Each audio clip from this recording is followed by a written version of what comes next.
We're going to videotape it anyway, so. Okay. It's taping. All right.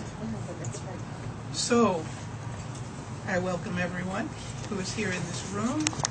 I welcome everyone who will be watching this later for, I think, an important and inspiring talk this evening.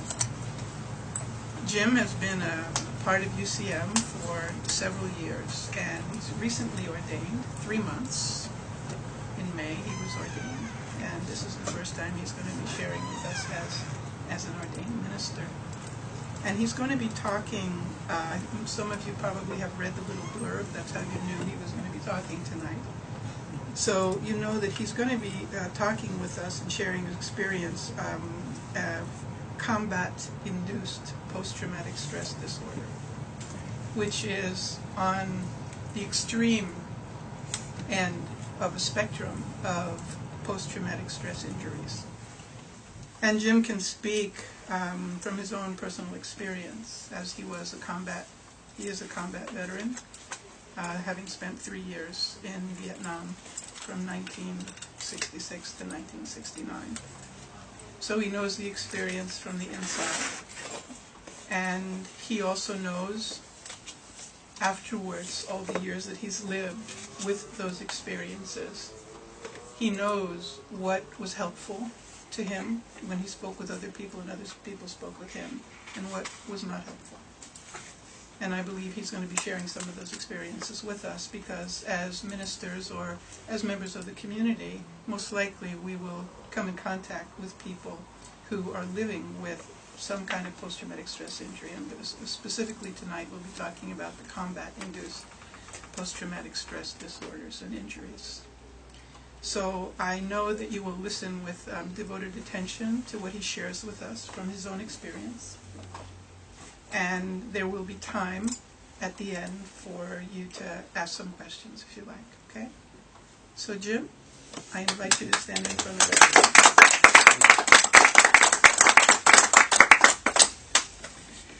I'd like to start out with a disclaimer. In the blurb, I said we'd have veterans, first responders, survivors, or victims, and I talked with a friend that I trust, and she said that if I try to get too many people up here that I'd overload the hour and make it hard for you to get the gist of what we're doing. So it's just going to be me tonight. I'd also like to issue a warning. In the blurb, the important sentence is, learn what it feels like. So what we're going to be concentrating on tonight is what it feels like. So hang on tight. Okay, real good. Thank you. I'm going to be picking up the report on Monday, and I'll bring it over to you if that's okay. Okay, real good. Have a good evening. It's next door. Tink, tink, tink. Boom! I was asleep a second ago, but there's no mistaking that sound. Tink, tink, tink. Boom! One hand grabs around the hard plastic of my rifle, the other snags my web gear. Incoming! Tink, tink, tink. Boom! I shove my feet in my boots and out the door. Tink, tink, tink. Boom! Hang time is about 10 seconds. A good crew can get 10 in the air before the first one hits. We don't dare use a light and make ourselves targets. Fortunately, there's a little moon shining through the cloud cover, and I can make out the bunker as a blacker black against the black sky. Tink, tink, tink. Boom! The first round lands. It's not close, but the flash from the explosion destroys my night vision. Blind, I run face first into the back of the bunker. Shit, shit, shit. I have blood in my mouth, and I'm sure my nose is broken. The second round lands. I feel along the rough weave of the sandbag until I find the opening and pile in. I'm curled up on the floor in a back corner with my fingers in my ears and my mouth open, trying to equalize the pressure so the sound doesn't burst my eardrums. It fills my universe. It pounds me like a mallet. I hear screaming. It might be me. I can't tell. As abruptly as it started, it's over. My ears are ringing and I'm dizzy as hell. I'm grateful to be alive, but I've got a job to do. Shaking my hair to clear it, I scoot over to the door and take up a position, looking back into the camp. Sometimes our little playmates like to blow through the razor wire while the rounds are falling and send in sappers with bags of explosives to throw in the bunkers. Bunkers are great for keeping explosions out, but they're even better for keeping explosions in. It will only take a chunk of C4 about the size of a grapefruit to turn us all into 1,000 pounds of tomato paste. So blinded by the flashes and deafened by the explosion, it's my job to kill anything that doesn't look or sound American. After an hour, it's clear there won't be a sapper attack, so the squad leader starts handing out cans of food. What do I get? Ham and lima beans. Hell, even the starving locals won't eat ham and limas. Ham tastes like slimy pencil erasers, and the limas are the consistency of hominy grips mixed with lard. Kelly set up a stove, but I don't bother. Heating it won't make it taste any better. Instead, I hand him my canteen cup. What I get back is 20 ounces of hot coffee, 2 packets of government-issue instant tainted with iodine from the water purification tablets. God, that tastes good. My nose dripped enough blood on my t-shirt that it's sticking to my chest, but the bleeding itself seems to have stopped. I use a little of the coffee to wash the blood off my face and dry off on my sleeves. My nose doesn't seem to be broken, and I'm not bleeding. I guess I won't be getting a Purple Heart after all. But my shirt's wet, and I'm starting to shiver. Fortunately, I was wrapped up in my poncho liner when the shooting started, and I brought it with me. Best piece of equipment the Army ever made. This nylon quilt is big enough to be a blanket, weighs nothing, warm, dries in 10 minutes, silky smooth against the skin. If the damn thing would just learn to cook, I'd marry it. I wrap it around me, wet shirt and all, and feel the warmth seeping back into my body. I really get into the night. Off to my right, I hear a generator running at the other end of the compound. Behind me, a couple of guys are talking about their families in whispers. Off to my left front, about 50 yards away, I hear somebody walking around outside the next bunker. To my left rear in the village, a quarter-mile away, I hear a baby crying. Not being able to see just powers up my hearing. My nose is cleared up and working again. I wish it wasn't. Every guy in the bunker has been out on a piss break at least twice. The spot they use is only 10 feet away. It's starting to smell like a urinal around here. The cloud cover cleared off before sunrise. There are no clouds, because there are no clouds to light up and turn pink. The sunrise is completely uneventful. The world goes from dark to light, and the sun's up. Blah. The countryside is beautiful. Jungle-covered mountains to the west, Pacific to the east. Every inch of land between terraced for rice cultivation. It's almost an Iron Age lifestyle out there.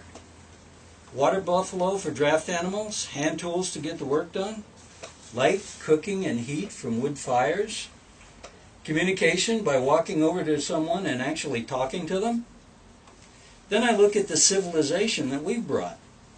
Razor wire, sandbags, ugly green buildings, generators that run all night, noise pollution, light pollution, air pollution. Is it really an improvement? We get the word to stand down and start walking to the mess hall. The first chore of the day is latrine detail. The guys stuck with this job drag out the cut-down 55-gallon drums that sit under the holes in the latrines and pour fuel oil in them, then set them on fire. So like every other morning, we eat breakfast surrounded by the smell of burning shit.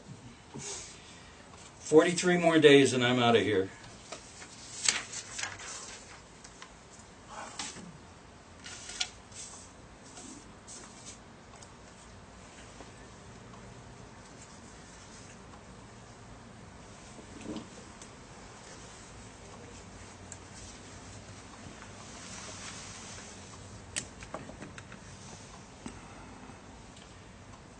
I remember one time we had just come back from an operation.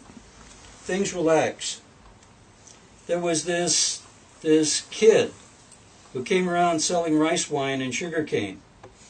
He was about 12 or so. I could never tell how old these people were, but he wasn't very old.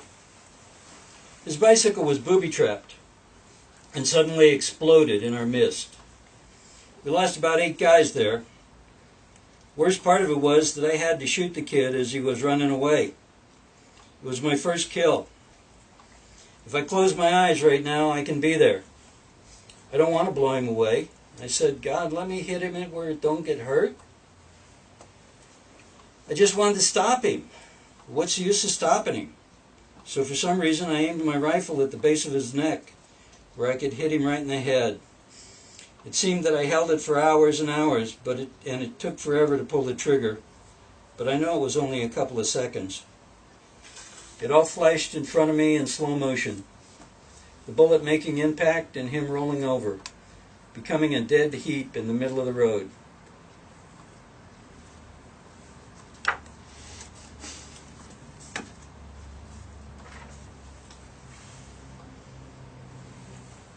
We came on the village about an hour before first light. At a clump of palms, I posted 2 riflemen and a radio operator to guard our rear. The rest of the platoon moved into position to search the village. About the time we were in place, I got a call from my rear guard that someone was walking up the trail. Now, the whole country is under dusk to dawn curfew, so anyone walking around at this hour could be assumed to be an enemy soldier. Also, if he's walking up the rear of my platoon, I can't afford to care what he is. If he makes a noise, he'll get us killed. I told the guards to take care of it, quietly. The sweep through the village didn't turn up a damn thing. Best we could tell, the Viet Cong we were looking for left at least an hour before we arrived. The guy walking up our rear was actually a girl, lying on the ground with her throat cut. She was 4 months pregnant. We didn't care. She was VC. She was carrying a VC cadet.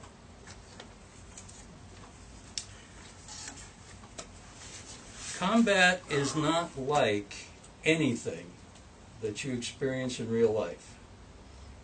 That's what I was talking about when I said PTSD is, on the one hand, the most familiar because we've been dealing with it for 40 years. On the other hand, the least accessible, because unless you've been there, it's absolutely incomprehensible. There's nothing like it in the United States and the civilian world. Now, some parts of the world, like say Syria, or say maybe El Salvador,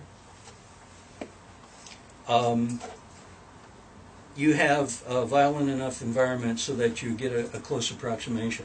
But here in the U.S., the worst neighborhood in the country isn't anywhere near what a combat zone is. We start off with training.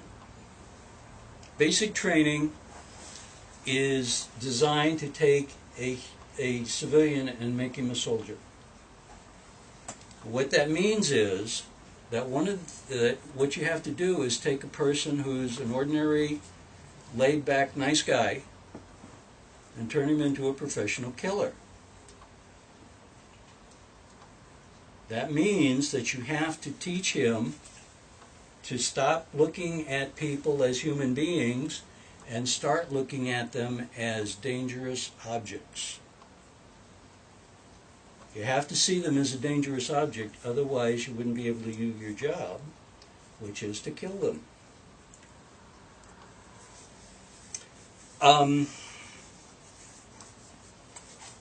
They also work on getting rage. If you're dealing with an enemy, it's easier to kill them if you actually hate them. So they work on that. They also work on reaction. A lot of the harassment you get in basic training is to just get you to follow orders without thinking about it. Okay? You can't think about it in the middle of a battle. It's important. On the other hand, when it's time to be a civilian again, it makes it a lot more difficult.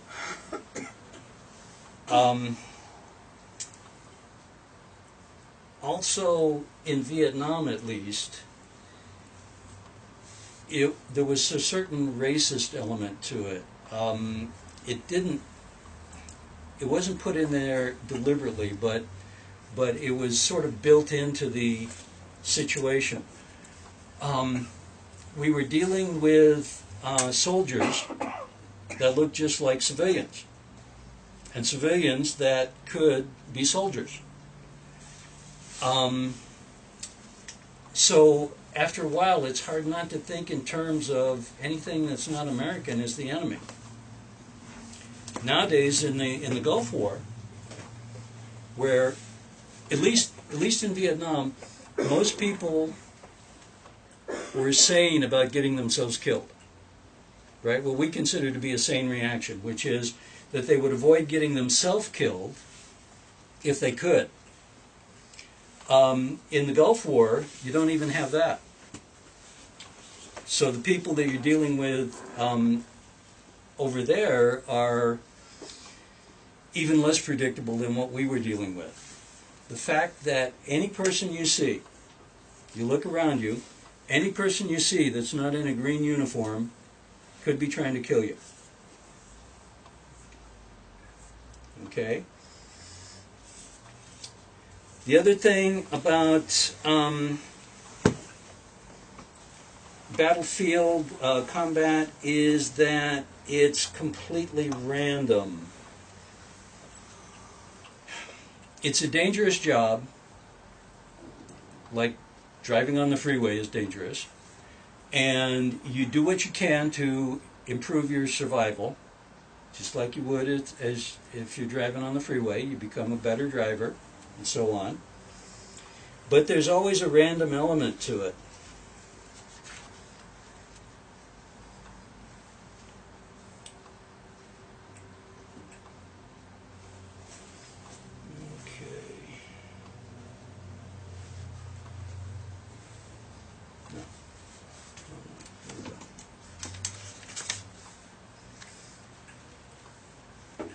A feeling of defeat came over me.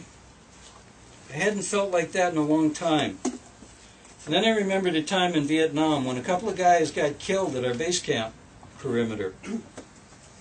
They'd gone down to the dump in a Jeep to get some charcoal for a barbecue and got ambushed. Here we were in base camp where nothing ever happens. And the sergeant, one of my best buddies, got blown away looking for charcoal so we could have a cookout. I sat on an ammo box and felt so defeated I couldn't even cry. I felt that only my skeleton prevented me from slipping off and becoming a puddle of useless, meaningless meat. The heat beat down on me like an iron fist, and my stomach was groaning with diarrhea pains. The jungle rot and heat ration in my crotch itched, and now 2 dudes got wasted down by the garbage dump. Probably by Mama-san, who we had just given a bunch of food to.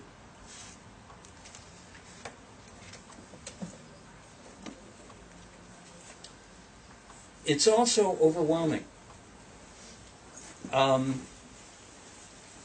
Sometimes you're in a firefight, a little exchange. Sometimes it's a full-blown action, and you've got artillery coming in, and you've got enemy all around you, and you don't know from one minute to the next if you're going to be alive by morning. You don't know from one minute to the next if you're going to be alive by the time the moon rises.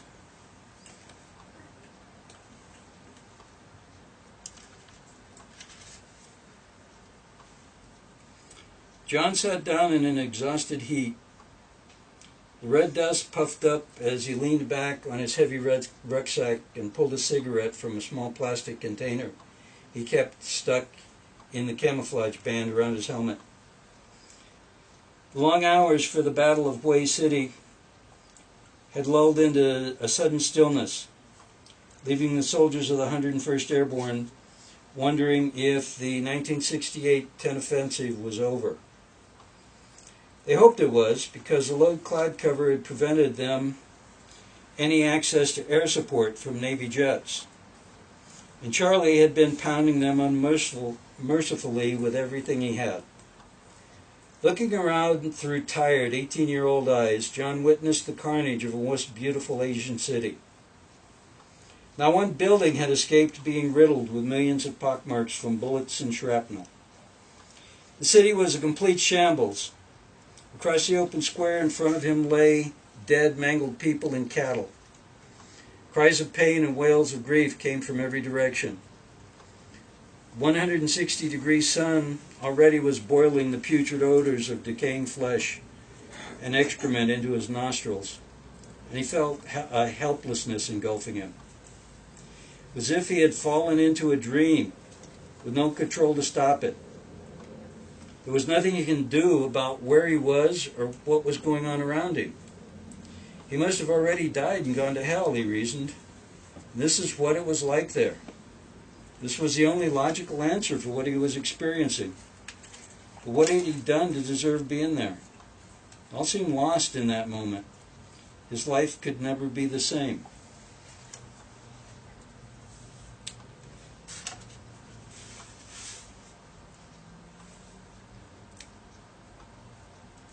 You get these experiences, some of them completely overwhelming you, some of them just the constant shock of witnessing death or dealing death or watching things get blown up, watching things be destroyed. I mean, this is a war, right? That's what people do in war. And there's no time to stuff it. There's nothing to do but stuff it. There's no time to process it. Your best buddy dies, and you may have a half an hour to grieve. Then you have to get back to work. There's a war on. People's lives depend on it. So you do your cry or whatever it is that you can do for that half hour, and then you put on your pack and you pick up your rifle and you go back to work.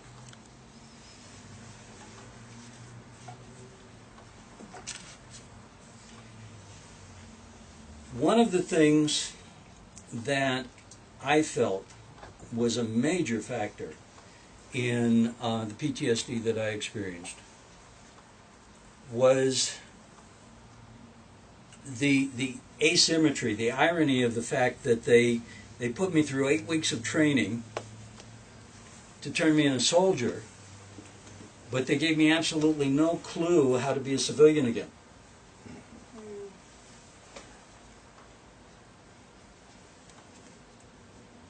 It only takes 8 weeks?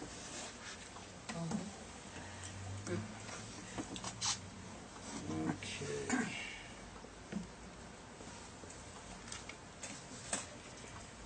We were to leave at 0600 the next morning, and we drank beer till around 0300 hours.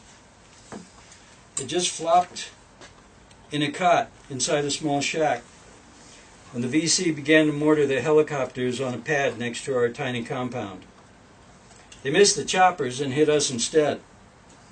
7 guys died just 3 hours before boarding their Freedom Bird. I battle-dressed shrapnel wounds on my arm and rolled my sleeve down so no one would see that I'd been hit.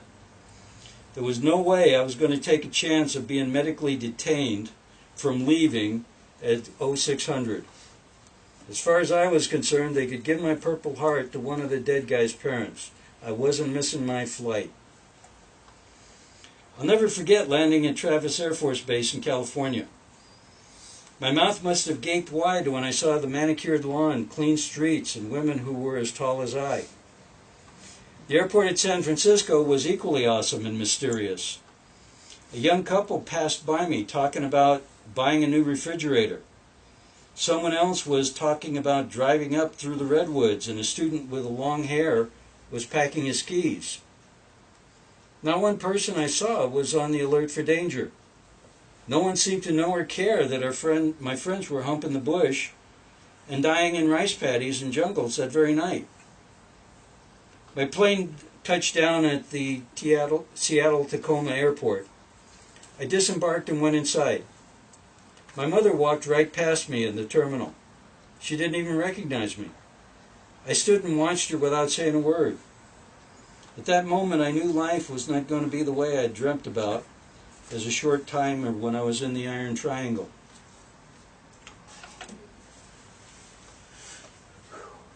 Is that your work, Jim?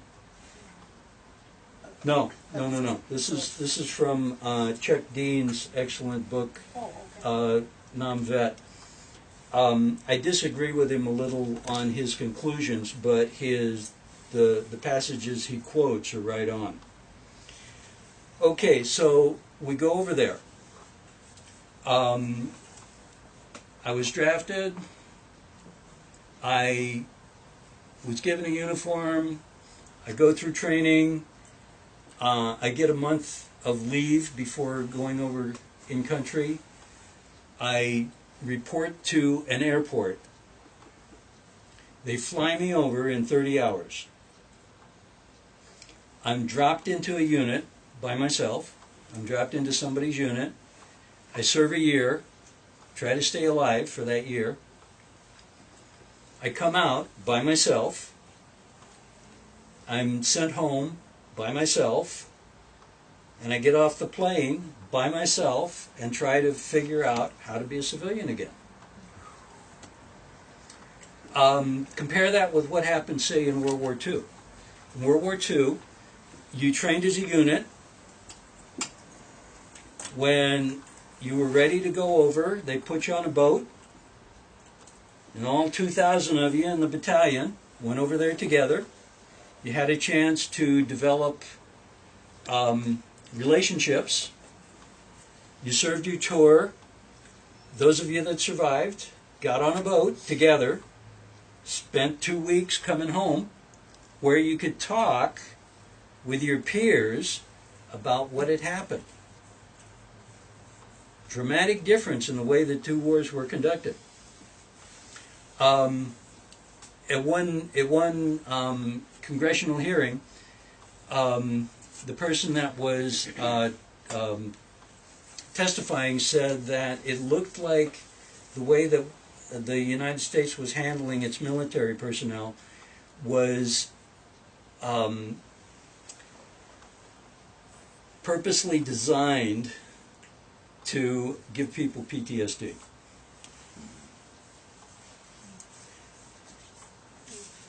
Okay, symptoms. Yeah. Good question. So why would they have done that? They thought it was a good idea at the time. To get Okay, people they had a draft. When they started, they didn't think the war was going to be any big deal. Maybe home by Christmas. Well, yeah. They figured the LAPD could walk across the whole country in 24 hours. You know, they I mean, this is an Iron Age. This is an Iron Age culture, right? Well, I mean, yeah. how tough can they be, right? Well, And- we're not an Iron Age. Anyway. Right. But that was the idea. And so what they did is they pulled people in as they needed them and sent them over there by themselves. In the past, apparently PTSD wasn't so prevalent, or at least so obvious, so it never became a major health issue. Okay? After Vietnam, we had people climbing towers on universities and opening fire. Mm-hmm. Yes, we Right? did. After that happened for the 12th or so time, the country had to pay attention and think, oh, wait, maybe there's something about that war that causes people to be messed up. Well, and the people, and when you came back, there wasn't the parades and the... Yeah, there wasn't recognition, and in fact there was frequently hostility. Right. That can't help. That doesn't help. For one thing, it's very disorienting. I mean, think about it. I went over there, took the chance of dying, got wounded, took the chance of dying, so that you wouldn't have to. Thank you. Okay? Mm-hmm. Now, you asked me to do that. And when I came home, what did you do? Spit in your face. Some of that. Yeah, some of that. That was, we walked back into essentially a low-level civil war. Yes, Right? we did. There were a lot of people that were against the war. And as it turned out, they were actually right. The war was a turkey. But it wasn't your fault that you fought. Right. And the people that sent me over there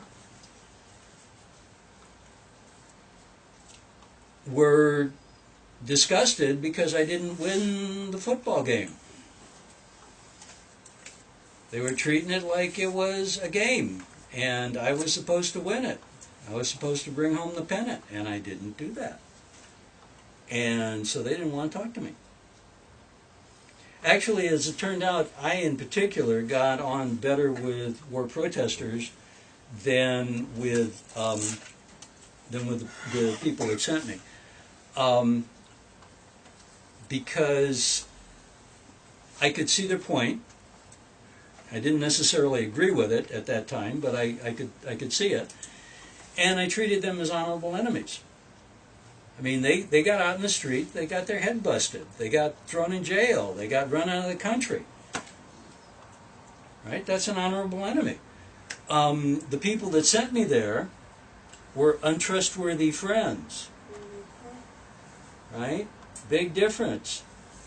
My second wife was a war protester. When we first got acquainted, we yelled at each other a lot, but we were talking. Right? The people that were in favor of the war didn't want to talk to me. Okay, symptoms. This is a list put out by the psychologists and psychiatrists in the United States and Canada working with the Disabled American Veterans Outreach Program. They include depression, cynicism, and distrust of government and authority. I wonder why. Anger, alienation, in the service, and I do that. sleep disturbances, concern with humanistic values overlaid by hedonism, tendency to react under stress with survival tactics, Yep. psychic or emotional numbing, negative self-image, memory impairment, emotional constriction, hypersensitivity to justice, loss of interest in work and activities, problems with intimate relationships, survivor guilt, difficulty with authority figures, hyper-alertness, avoidance of activities that arouse memories of traumas in the war zone, emotional distance from children, wife, and others, self-deceiving and self-punishing patterns of behavior, such as the inability to talk about war experiences, fear of losing others, and a tendency to fits of rage. Suicidal feelings and thoughts, flashbacks to Vietnam, fantasies of retaliation and destruction, which is where the climbing the tower with a loaded rifle came from. One that they didn't have on here is substance abuse. That was very common too. Okay, so if we include substance abuse, we had 24 symptoms listed, and of those 24, I was able to relate to 20 of them. Wow. So I had about 80%, a little over 80% matchup. Jim, you're such an overachiever. Yeah, Yes, you are. I admit. In this case, yes. Okay, nightmares. The guy waking up in the middle of the night and realizing that he's strangling his wife is real. That's not an urban legend. It actually happened more than once.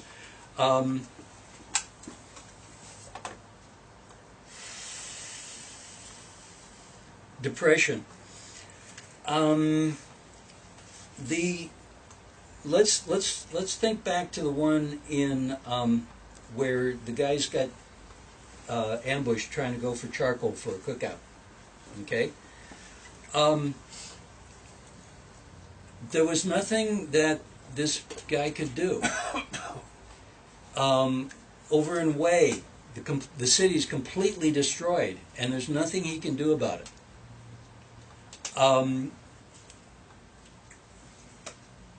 Depression, it tends to be low self-image and a feeling of helplessness. There were plenty of instances of that. They were very available. Survivor guilt, that's a biggie. That's a biggie. There were several people that I knew personally that were better soldiers than I was, and were better human beings than I was. And I'm here and they're not. And that hurts. Outbursts of rage, that's a survival reaction. Self-hatred. Oh, I got a good one for this one.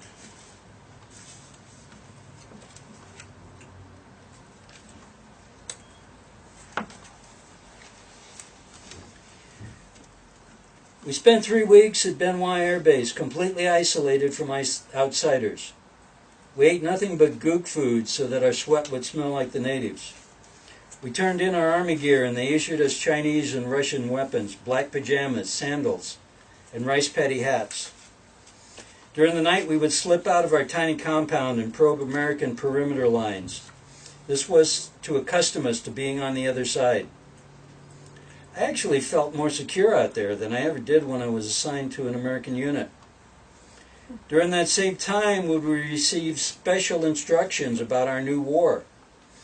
We learned stuff that not even the top brass in Vietnam would ever get their hands on. I'll never forget our first pacification mission. 2 of us, Americans, were assigned to a 5-man friendly gook team and dropped off under cover of darkness near a small village somewhere north of the Iron Triangle. It was around 2 in the morning when we entered the village. The friendly gooks rousted out a family into the center of the hooches. 3 small children, one in a mother's arms, an old lady and old man. The entire family was quickly beaten to the ground, shot through the head, and disemboweled by our counterparts. I held back my vomit as I retched deeply in the guts. My American partner and I hung back as lookouts so we wouldn't be identified as Americans by the rest of the villagers. Upon leaving the village, the friendlies yelled out obscenities to the rest of the village and made verbal evidence that we were Viet Cong. The purpose of the mission was to win the hearts, souls, and minds of the people by letting them know just how bad the Viet Cong were, when really it was us trying to make them look bad. The mentality of that war was absolutely unreal. I'll never be able to forgive myself for allowing that to happen. That was the Phoenix Project, which was a CIA false flag operation. False flag operation is when you go do nasty stuff and you try and blame it on the other guys. Okay, so they were engaging in terrorism. Like the Boston Tea Party. Like the Boston Tea Party. They were engaging in terrorism and trying to blame it on the Viet Cong. The average soldier in Vietnam didn't do that. Right? This was CIA, something completely different. But those were the guys we admired. Those were the elite soldiers. I mean, think about it. How do you feel when somebody says SEAL Team 6? I mean, we have a TV series on them, right? Top of the top. These are our elite guys. They're the heroes, and they can do remarkable things like prisoner rescue. but they also do assassinations. They're an elite combat team, which means that they kill people. That's what they were trained to do. And these guys were the elite people, and we were in the profession of killing. And these were the guys at the top of the profession, so they were the ones we admired. They were the ones that we tried to emulate.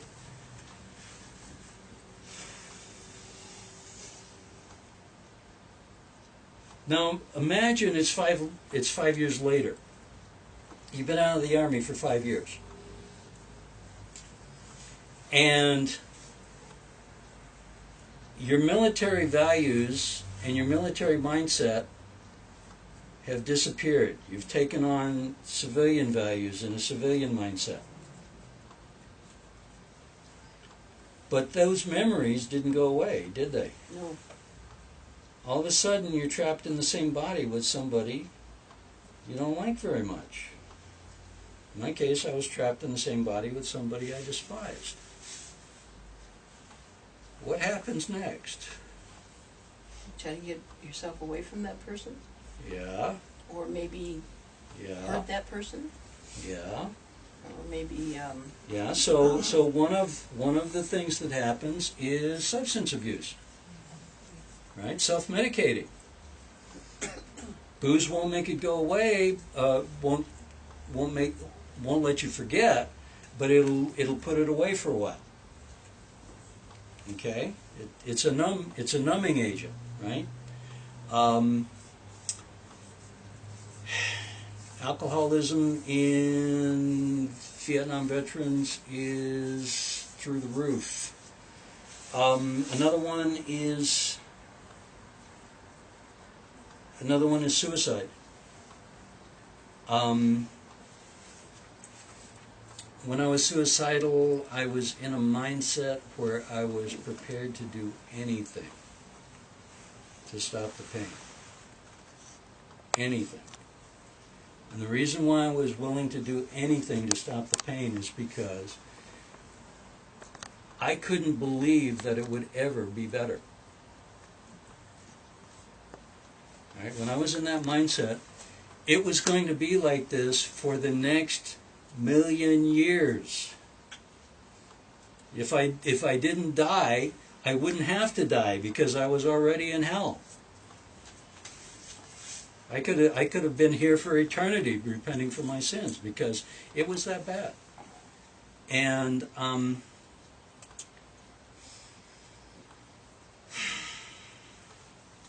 what I had in mind was a one-car accident.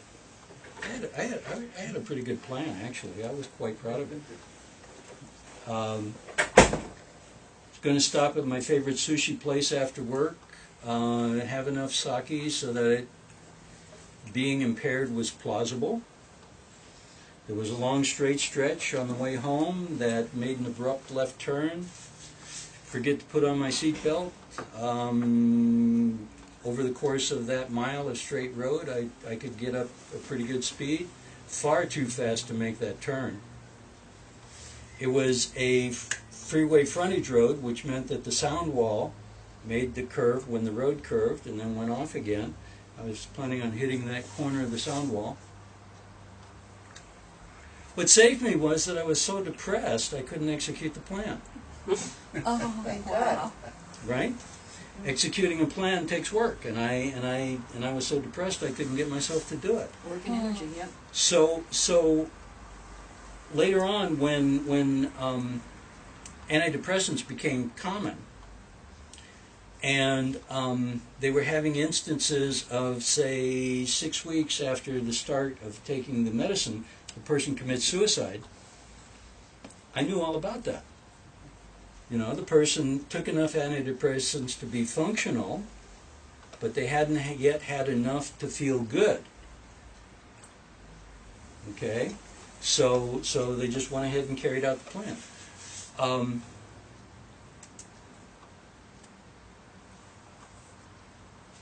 People that have never been depressed have absolutely no idea what a blessing it is to feel ordinary. You know, to just be at zero. You know, I didn't have to feel good. All I just had to feel was not in pain, not feel bad. And it was such a blessing. Anyway, I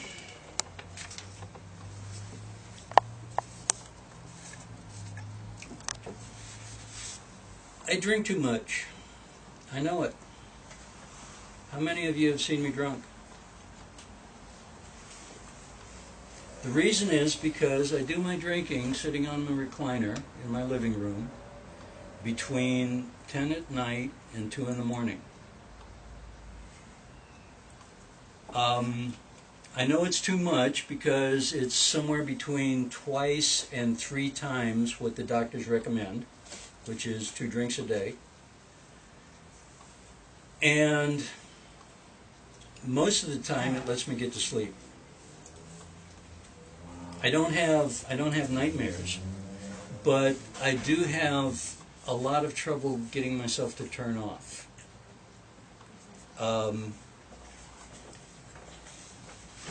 I tend to be quiet and laid back, but when I'm being quiet and laid back, I'm also being very watchful.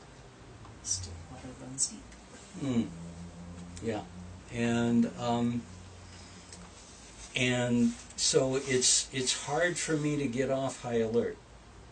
It's hard for me to give up consciousness, because if I'm not conscious, I don't know what's going to happen next.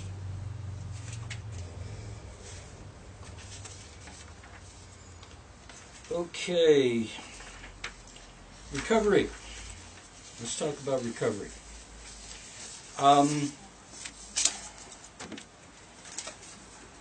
In my experience, I had to talk with peers. It was the Vietnam veterans rap groups that was effective for me. I couldn't talk to civilians. They just didn't get it. I'd talk to a civilian shrink, and he would be blathering on about me being in fear of my life.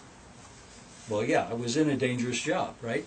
But driving on the freeway is dangerous too. People don't go crazy from driving on the freeway. You just get used to it. And if the freeway drives you crazy, it's not because it's dangerous to drive on. It's what happens to you while you're on the freeway. If you're in a 10-car pileup, or you witness a 10-car pileup, then you can have a bad reaction to the freeway. Well, it's the same thing in combat. It's a dangerous job, but it was the things I saw, and the things that I did, and the things that I wanted to do, even if I didn't do them, and the things that I was told to do, even if I didn't really want to. And the whole mindset. I mean, if you're adjusted to combat, then you're a psychotic killer by normal standards. You kill people without thinking about it. And you have to. You can't stand there, if somebody's shooting at you, you can't stand there and think about it. You can't go philosophical. Right? You just go physical. You just react. You let the animal out. You have to.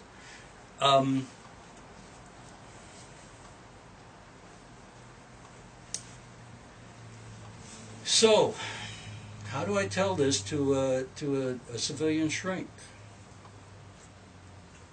I mean, I couldn't tell him this stuff. I was a monster. I was a monster, and I knew it. That's why I was there in the first place. I was in the body with somebody. I was in the same body with somebody I despise. The guy's going to excuse himself and go dial 911 and get the the first responders out there with straitjackets and haul me off.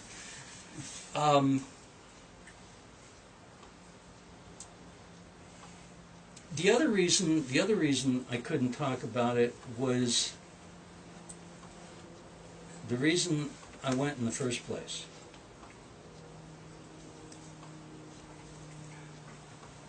Nobody goes to war for God and country. That's bullshit. We go to war for Mom and Mary and the kids. Right? We go to war so that you don't have to. The sacrifice means something if I'm there and you don't have to be. Right? I didn't want to be there, but since I was there, I wanted it to just be me. It's like being a leper, right? You learn you're a leper. The first conversation with God is, why me? But the second conversation with God is, let me be the only one. Okay? I went so that you wouldn't have to, and that was essentially my only saving grace in that experience.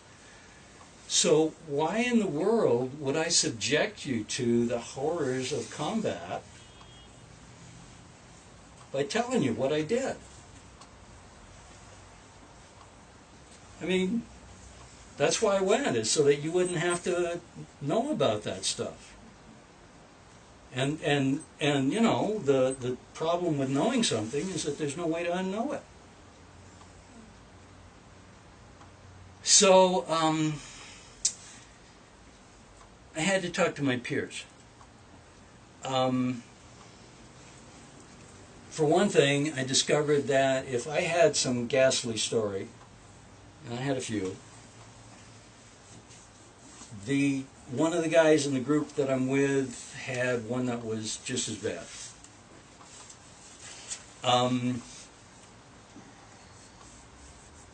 If I was a monster, then they were monsters too, and two monsters can talk each other down, right? I mean, you know, at least I know they're not going to run away screaming. And on the other hand, if they're not monsters, then I'm probably not either. You know, I mean, if it's just me that's waking up in the middle of the night trying to strangle my wife, or going for my handgun when I hear a car backfire, then I'm nuts. But if there's at least one other person, then it's a medical condition, right? There's hope, right? There's hope. So there was that.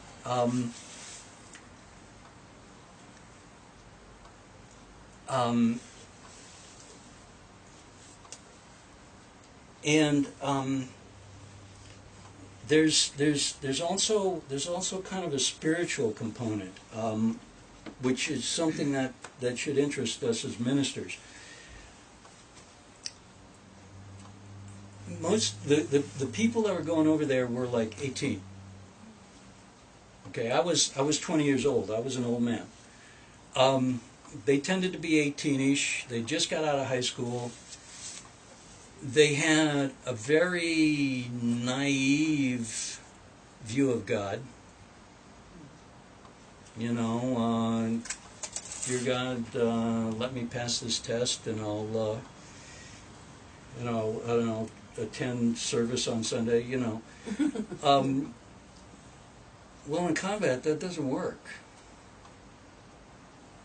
Doesn't work at all. And so a lot of times in combat, religion just gets thrown out the window. Spirituality just gets thrown away because to the person that's on the ground watching his buddies get killed, it feels like God's a traitor too. The people that send him are traitors, and God's a traitor too. Otherwise, why would he be in this position? And helping them find a way to a spiritual component to all this is useful because it helps make sense of it. You know, that's what we do. We're human beings, right? We make sense of things, even if they're completely random, even if they absolutely don't make sense. We still figure out a way to make sense of them. and that helps. The thing that this guy, Chuck Dean, recommends was something called Point Man International, which is a faith-based self-help group run and staffed completely by Vietnam veterans. Wow. It's sort of on the 12-step model.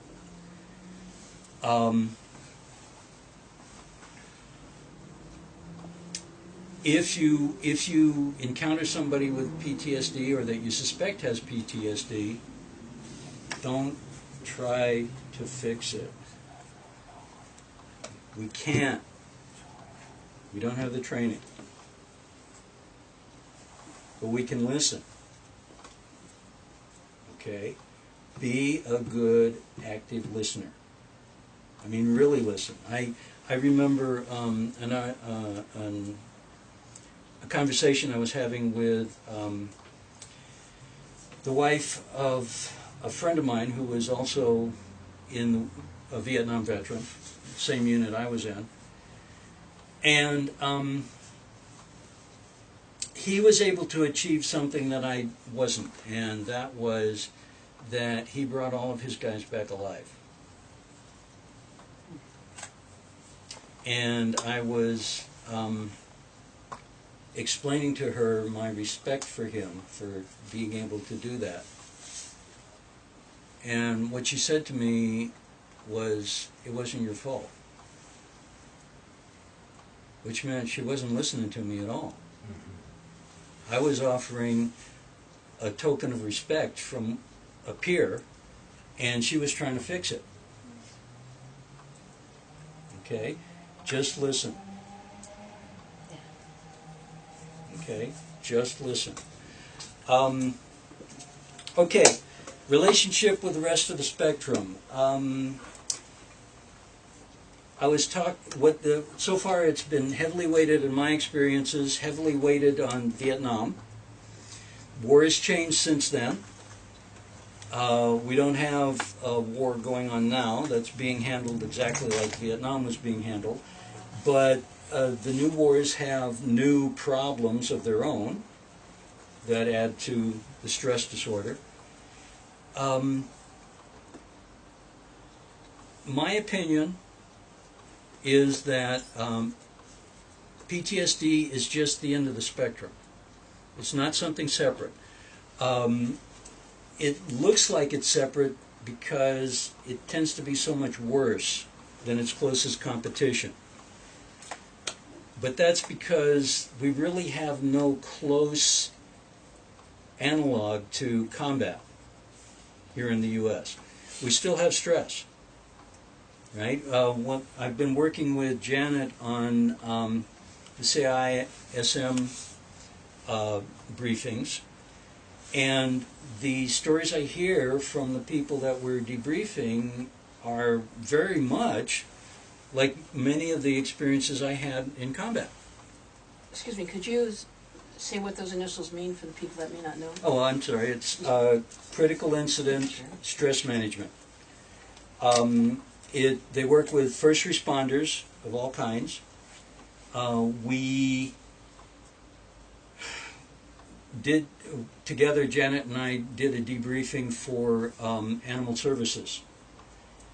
They're a uniformed force. They look a lot like police, except that have animal services on the patch. And they're in it because they love animals.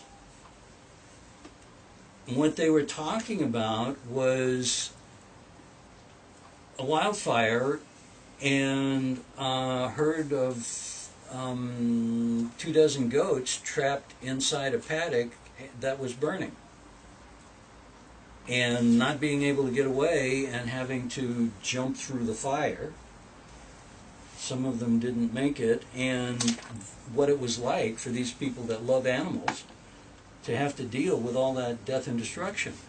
Or earlier in February, when the floods were here, they had one incident where there was 30 horses on this island out in the river. They were stable there. Normally you could just drive out there, but the river was so high that the island was cut off. The horses were stranded. There was 30 of them. They couldn't drive a truck in. They didn't have a boat that was anywhere near big enough to take horses. They might have been able to helicopter out one or two, but to helicopter a horse, you have to sedate it and hook it up in a harness. 30 was impossible, so they're standing there watching the flood and absolutely helpless, worrying about what's going to happen to these animals that they love. As it turned out, in that case at least, they got lucky. The water got up to the horses' bellies. The owners went out there in canoes and kayaks and made sure that they had food and water. And eventually the water went down and they were able to go out and pull them off. But those are the types of instances of incidents you see in combat. Death and destruction. There's a common thread here, right? People, things, animals, and so on that you care about being destroyed for some reason or another, right? In this case, it was a wildfire or a flood. The reason why I believe that combat produces symptoms that are so much more obvious than the stress injuries that the critical incidents produce is because they happen quicker, there's more of them, and there's absolutely no time to process. So my feeling is that people that are in jobs that have critical incidents, where they're suffering that stress, could work into PTSD, full-blown PTSD, if they don't take care of themselves. If they don't have debriefings, if they don't talk about it, and so on. To me, it's just the extreme end of a spectrum. And it looks like it's separate simply because the combat environment is so radically different and more extreme than anything else that we... And goes on longer. And goes on longer, yes. Yes, the toughest neighborhood in the U.S. doesn't have as much violence in one day as a firefight. Okay, any questions? Am I seeing a stunned silence out there? Yes, Lynn? Well, just in response to what you just said about do we have any analog to the combat, makes me think about what was going on when I was a very young teenager in the anti-war movement. Mm-hmm. There was quite a swell toward the anti-war movement, but there are sources now that suggest that certain drugs were deliberately leaked into that community to stop that. And I remember seeing people die. And I remember going through therapy for anxiety for a long time about, somebody is there and then they're dead. Mm-hmm. Or they're in mental hospitals, all these things that happened. And I think that it wasn't combat, but it was an extraordinary time. And there were things that were going on here. Adults who probably should have known better becoming mentors for very young teenagers, they're still children, to, be in that world, to pass these tests, having to do with drugs and other really unsafe things, and a lot of homeless kids, and so maybe it's not combat, but to me, it had elements of that. It was very, very stressful, yeah, I can And there are people with PTSD that took years to get over it. Okay. Any more? Yes, ma'am. Yeah, can you say more about all of the years, because you were, like you said, you were 20, 21, 22 years old when you went through that, when you actually lived that experience. And then most of the time, because you clearly come a long way since then, there's still stuff there, I'm sure. We always, have those things. And like you and I were talking the other day, the stuff that's still in the closet, right? Yeah. You push it into the closet and... Yeah.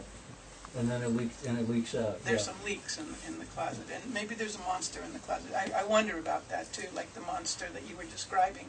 Sometimes I think maybe there's a feeling that the monster's also in the closet, and it's hard to get close to the closet because, but in any event, my question really was, you said you went to these rap groups with other veterans because they could get more, what you were saying, that experienced something similar. Is that kind of what got you through to where you are now, or were there other things? It was the starting point. I was in therapy for about 40 years. Wow. With a civilian therapist? Yeah, more or less. I came from a dysfunctional family, and I was dealing with chronic depression before I ever went into the Army. So I kind of had a head start on it. Insult to injury. Fortunately for me, and there's a lot of substance abuse in my family. Out of 9 of us, only 2 of us are actually functional.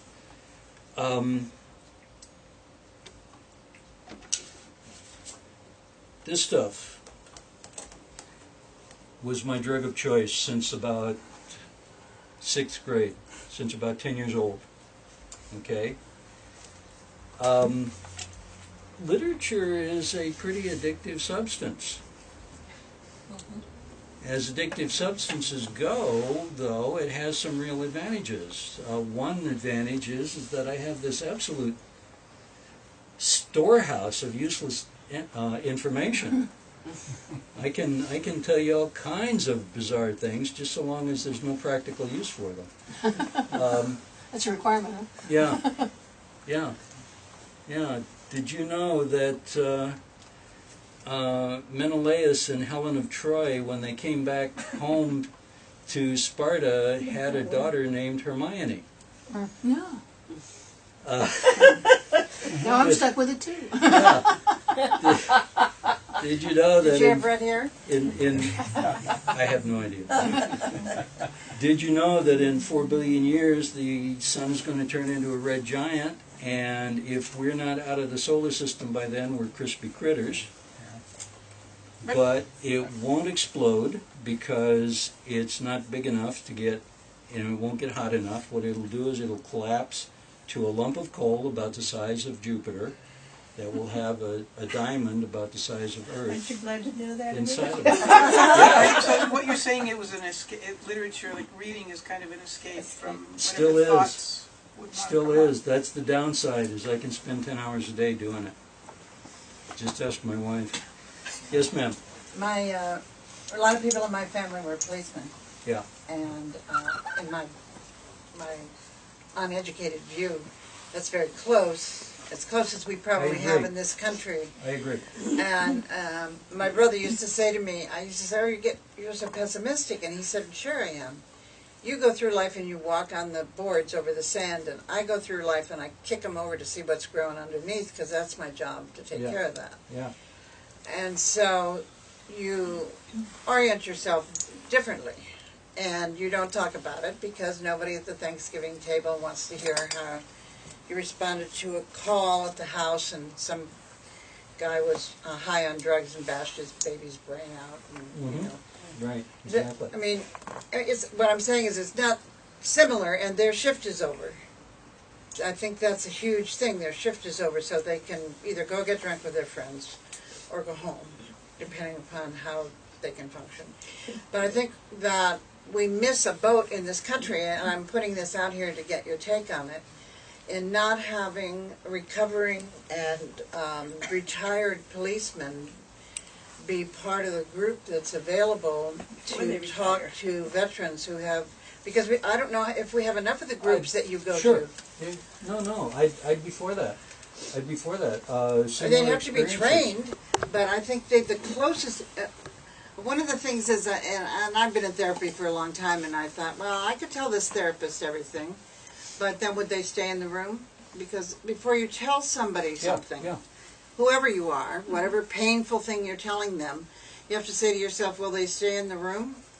Yeah. Because if they won't stay in the room, you've done yourself you're down a notch.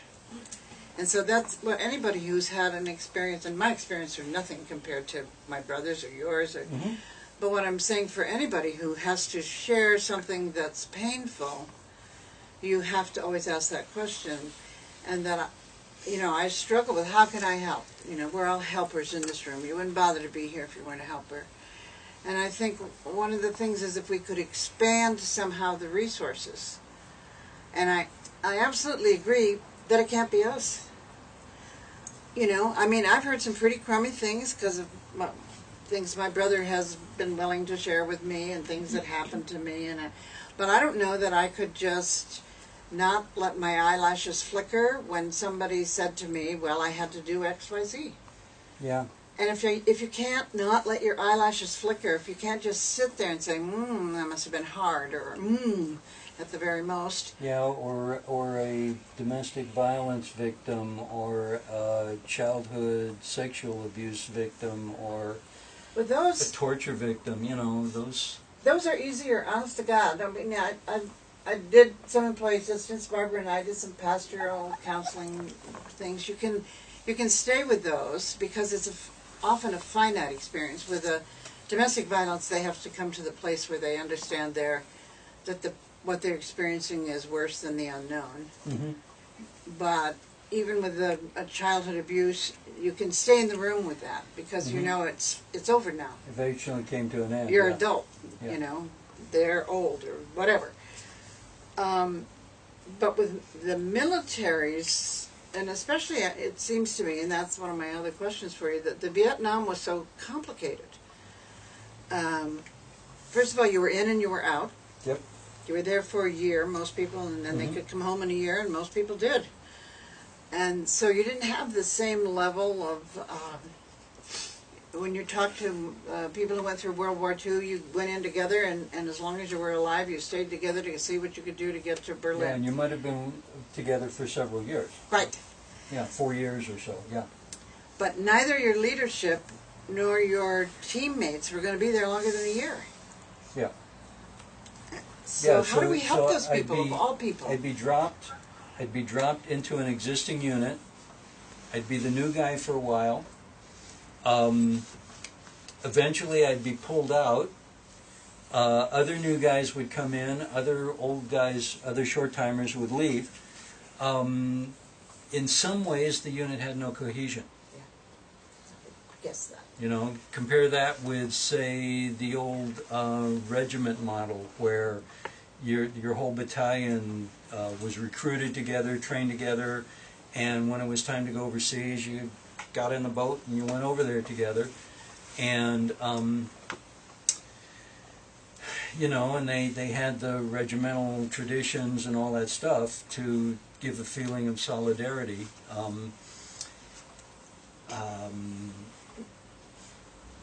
Now that I'm no longer a young man, when I first got out of the Army, I couldn't wear anything green for, I don't know, a decade, 2 decades. I couldn't wear anything green. It was just too close to the truth, and too close to what had been real life for me there for a while. But now that I'm older, I occasionally get together and with other people who are wearing military regalia, and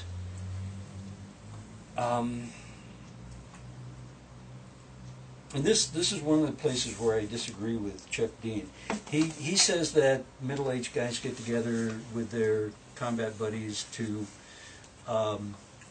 recapture their virility, recall a time when they were chick magnets, and well, I never had much virility in the first place, so I was never a chick magnet ever. And for me, and besides, it doesn't feel like that. For me, it feels like the camaraderie of a shared hardship. When I was coming out of Vietnam, I was wounded.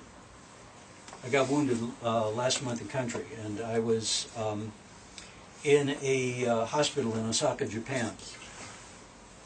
And one of the orderlies there had been a medic during the Second World War.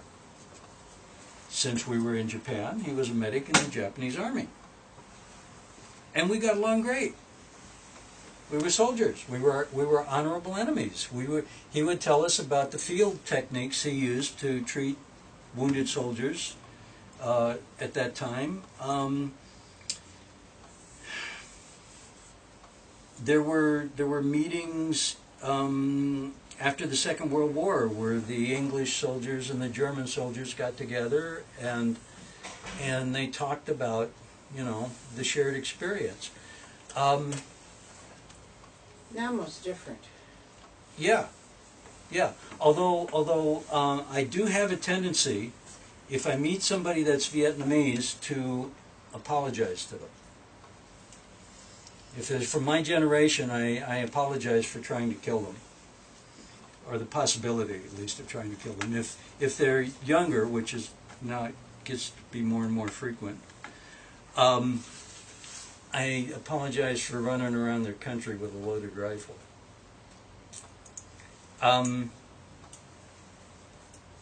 Forgiveness is a powerful healing tool, and a lot of Vietnam vets haven't figured that one out. A lot of them still hate Jane Fonda.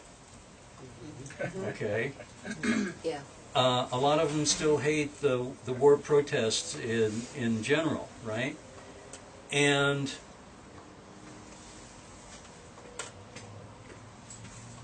the sad part is that ultimately the protesters were right.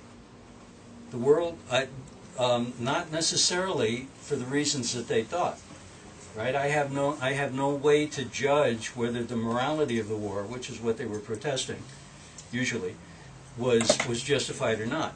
But as a matter of national policy, it was an expensive quagmire. I mean, we were in there for billions of dollars, and the casualties, and the people that were supposed to be our real enemies, the Soviet Union and China, were in it for a couple of million of obsolete weapons, mostly light weapons, that they just shipped over the border, and they didn't have any casualties at all. We were tied up, costing us a lot of money and a lot of body bags, and they were paying a pittance to ship some arms to their proxies, right? Because that was a proxy war, and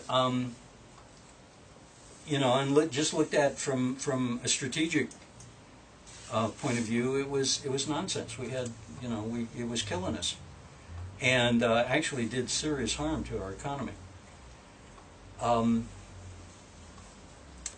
The problem with the wartime economy is that you make a lot of stuff, expensive stuff, that nobody can buy. So it tends to be inflationary. It also tends to produce shortages. And that's what we were doing. We were making a lot of armament, very expensive stuff, expensive planes, expensive helicopters, sending them over there to get them blown up. Bell helicopter. What's that? Bell helicopter. Yeah, Bell helicopter was doing great. So was Grumman. Yes, ma'am. When you came back, and you didn't quite tell us, like, when you began to recognize what we now call the symptoms of post-traumatic stress, did they start to occur to you right after the incidents when you were in country, or did this happen when you got home? It takes a while. It takes a while. I was coming back to an alien culture, and it takes a while to acclimate to an alien culture. And so for a while, you know, my military training carried me. The attitudes didn't just disappear when I stepped off the plane. They were still there. And it lasted about 5 years. But I did notice the gradual change, and I did notice about how long it took. You had the symptoms. Was it not until 5 years? With the nightmares, the numbness? Well, that I started noticing. Noticing it. Yeah. Sure. You know, one of the things that is interesting was you mentioned the Greeks. I have often thought of Achilles at the walls of Troy praying to Zeus for strength. And looking at, I was in San Francisco during the 60s in the anti-war movement. I joined the reserves in 62, and by 66 I was on the other side. I was on both sides. And one of the things we learned, of course I never showed disrespect to a veteran, by the way, was the difference in spirituality, and that's one of my interests. It was like, as you said, alien culture. It was a culture shock. Mm-hmm. And what I noticed is I worked with some of the American Indians. I ran the homeless shelter for the homeless for a while in Santa Clara County. We had a lot of Vietnam vets, so I conferred with some of the Indian medicine men.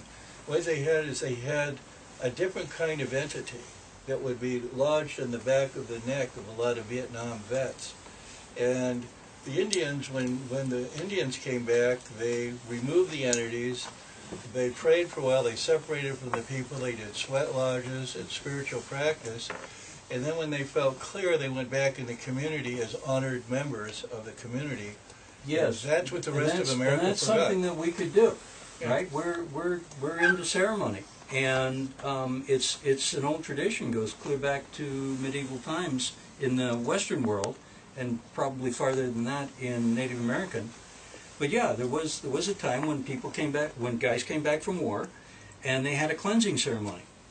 They'd they'd take the weapons and bury them and completely cleanse the body, get all the blood off, get all the bad feelings off, and then fully accept them back into the village as full members of the community.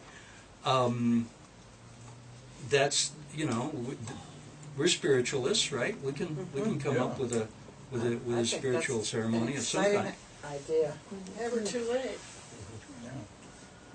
I really appreciate everything that you've said tonight, and my question is not meant to, by any means, cover over or make safe what you've said tonight, because the rawness of it was really wonderful to hear. But my question is, given everything that you've said, where do you rest? Because I hear that you tolerate, but I'm just wondering, is there any place that you rest? I'm not sure I understand the question. That also could be the answer, but I can imagine that you've made peace with a lot of places where you go, and you know how to navigate now. But navigating is not resting. Right. And so I'm just wondering if you can talk at all about where, how, when might you actually be able to not be beating the wolves at the door? Yeah, I think I know what you're talking about. The answer is no. I really have a hard time turning myself off. That's why the 10 till 2. Yeah, that's why 4 beers a night, or 8 ounces of wine, or 6 ounces of brandy, or whatever it is. Yeah, it quiets Demons. the urgency enough so that I can stop running escape plans, essentially. Mm-hmm. Yes, ma'am. Does the VA differentiate its veterans by the war they served in? Do they have Support groups. an understanding that you might need something different, or are they strictly tied to the medical model that says this is what's presenting and so this is what we'll take care of?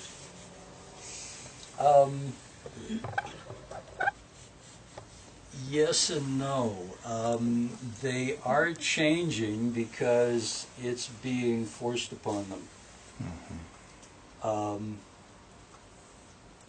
But it doesn't happen very quickly. sometimes that's not their fault. I mean, they're a massive organization. They're underfunded, and nobody in a position of responsibility keeps track of what they're doing, or at least didn't. You know, otherwise we wouldn't have That's had likely to happen now. the VA backlogs that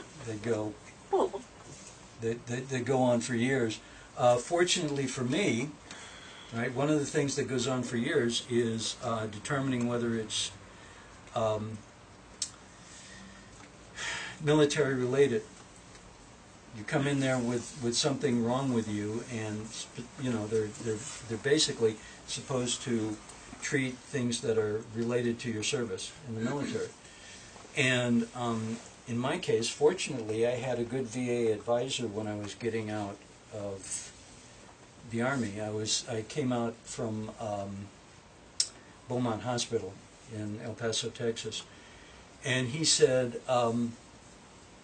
whatever you do, first thing, file a claim.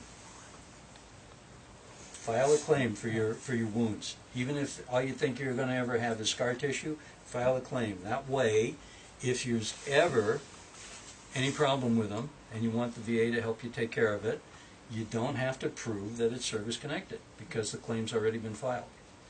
And I did that, and as it turned out, I got a 10% disability for this scar in my stomach that runs from my sternum down to my pubic bone. In the leg. Yeah, and of course the one on the leg, yeah, right. I was just thinking that when you hear on the news, you know, that they're complaining about the VA services and all, and now they're trying to hire more mental health workers. And the mental health workers that will be hired, bless their hearts, don't have a clue of what you've been talking about. They're civilians. So right. how much good is that going to be doing if know. and when they are hired? You remember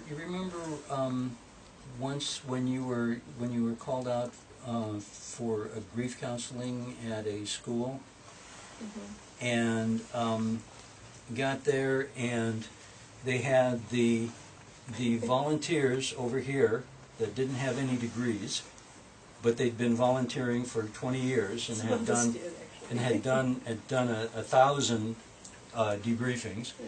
And they had the psychologists over here that had masters and had never done a debriefing in their life, but they knew perfectly well that they had the answer. And unfortunately the school agreed with them, so they ignored the people that knew what they were doing and went with the ones that thought they knew what they were doing. And the whole debriefing was a waste of time. Well, that's what I envision. Something like that. Occasionally, you'll get a veteran that came out of the service and decided they wanted to go into mental health, and will end up with a master's in psychology or something. And that person will be a big help. If they are willing to take volunteers into that kind of work, then the volunteers might be a big help. The civilians would need a boot camp of some kind. I mean, if they just throw them into the shark tank, they'll get eaten alive. A few lectures from vets like you. Yeah. I mean, they really need to have some idea what the feelings this person is dealing with are. And that's something that there's no textbook for yet. Yes, ma'am. Go ahead. I just wanted to stand up with a psychologist.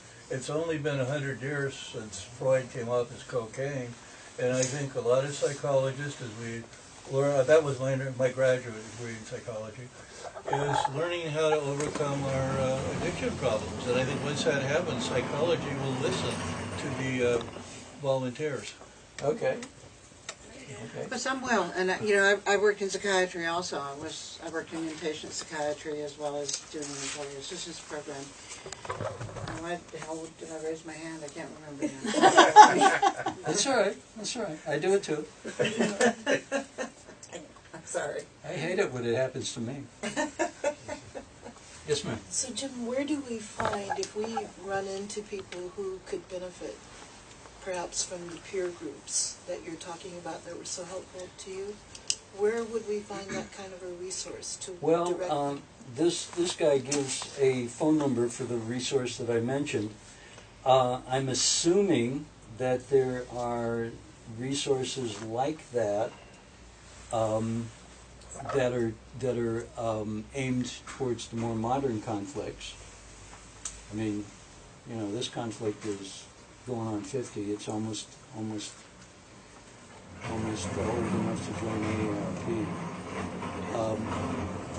Well, the current conflict raises similar issues of civilians being attacked.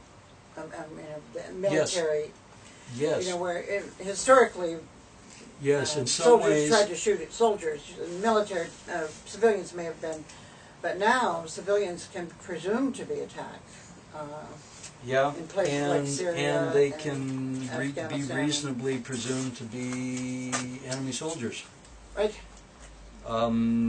You know, you can't, in this conflict, you can't look at anybody and have any idea Right. whether they're dangerous or not. Uh-huh. So Right. we end up with sad scenarios like a busload of schoolgirls on their way to school not stopping at a roadblock because the sign that says stop is written in English and all they read is Arabic, and not understanding the guard telling them to stop, not having any clue what it is they're supposed to do until somebody opens fire on them. Or on the other hand, you have young women willing to put on explosives and blow themselves up. Well, and you have, you know, I have obviously come from a big family, but one of my nephews that was in the war said they would take a child and say, you have to go out with this explosive because I have your mother here and I'm going to kill her if you don't do what I say. Yeah. So that makes it impossible to know who's really a threat, and I think that has to be an element of the... It's a whole new dimension to the stress. Yeah, absolutely. Imagine you were on that roadblock, and you're the one that shot up that school bus, and when you searched the school bus, all you found was dead schoolgirls. You know, 15 years old, trying to get an education. How do you feel when you go home, right? Yeah, it's going to be a whole new dimension to that kind of post-traumatic stress, combat and there is reduce one stress. group, General Mokyama in Chicago, has organized military outreach, which is trying to get the church communities and faith communities to be able to be a place where veterans could go in the faith communities and meet. This is just happening. He was out here last year. His nephew is on the mental health board. Is that the?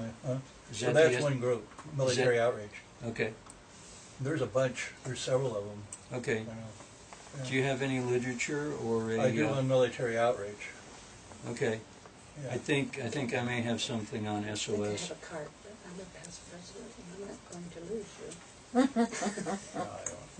Okay, how are we doing for time? Anybody? Well, we have 15 minutes if you wanted to use it, or we can wrap it up, and thank you very much. And Is everybody exhausted?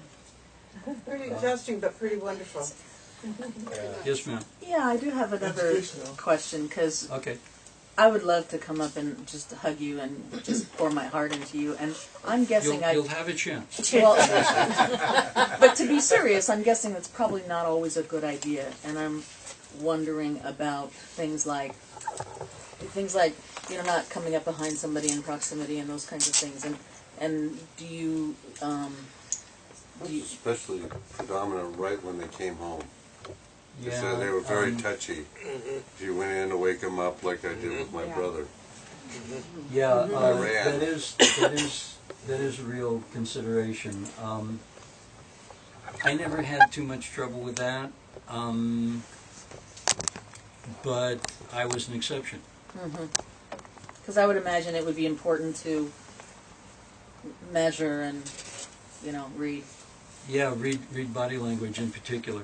I ask, I'm such a expressive, touchy, pushy person that I have to ask because I'm afraid I wouldn't read it right.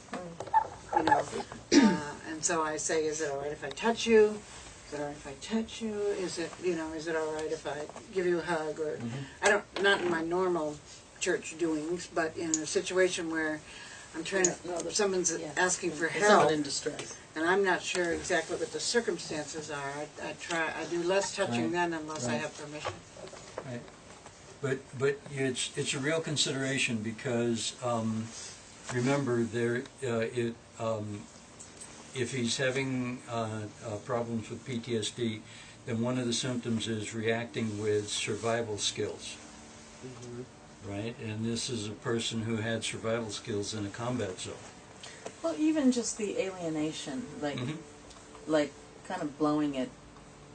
Like I would not want to become unsafe for that person. So it's just recognizing. Yeah, and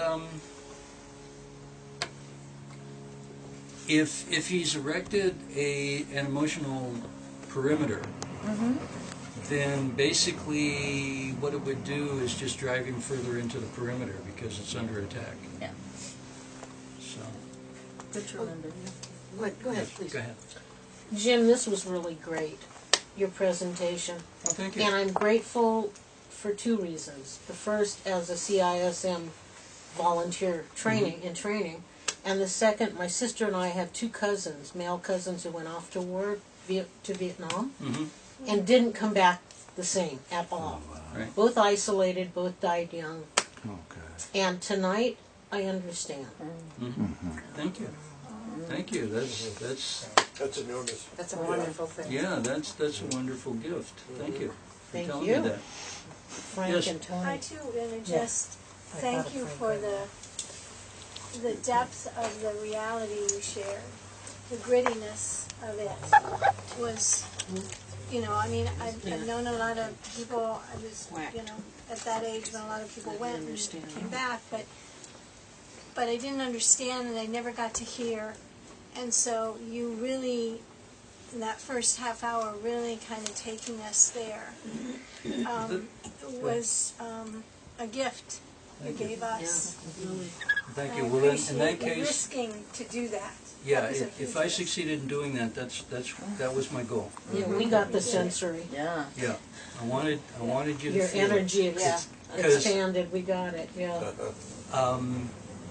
I've been in the position where I've understood something intellectually and still not had a clue emotionally, and this is one of those situations that lends itself to that, where you have this sort of intellectual understanding of it, but until you get into the feelings, until you understand the feelings a bit, it's just an enigma.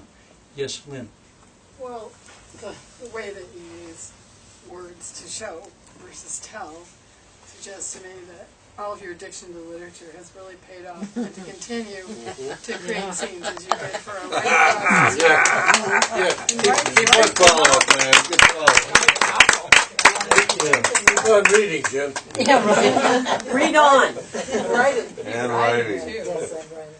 Through the Iliad. Okay. Anyone else? This is not a question. We usually have treats afterwards, and I thought we were going to have treats, so I brought a few tomatoes from my garden. Yes. There aren't enough for everybody, but Thank you. I just That's wanted very to share. kind. And I apologize that, usually I'm that's here okay. and I'm involved and I figure it out, Yeah. but I didn't. And Mary. Tomatoes are super. Neither did It I. wasn't meant to. I was wasn't not, feel bad. I just was acknowledging that's why it didn't happen. Thanks, So, Thank you.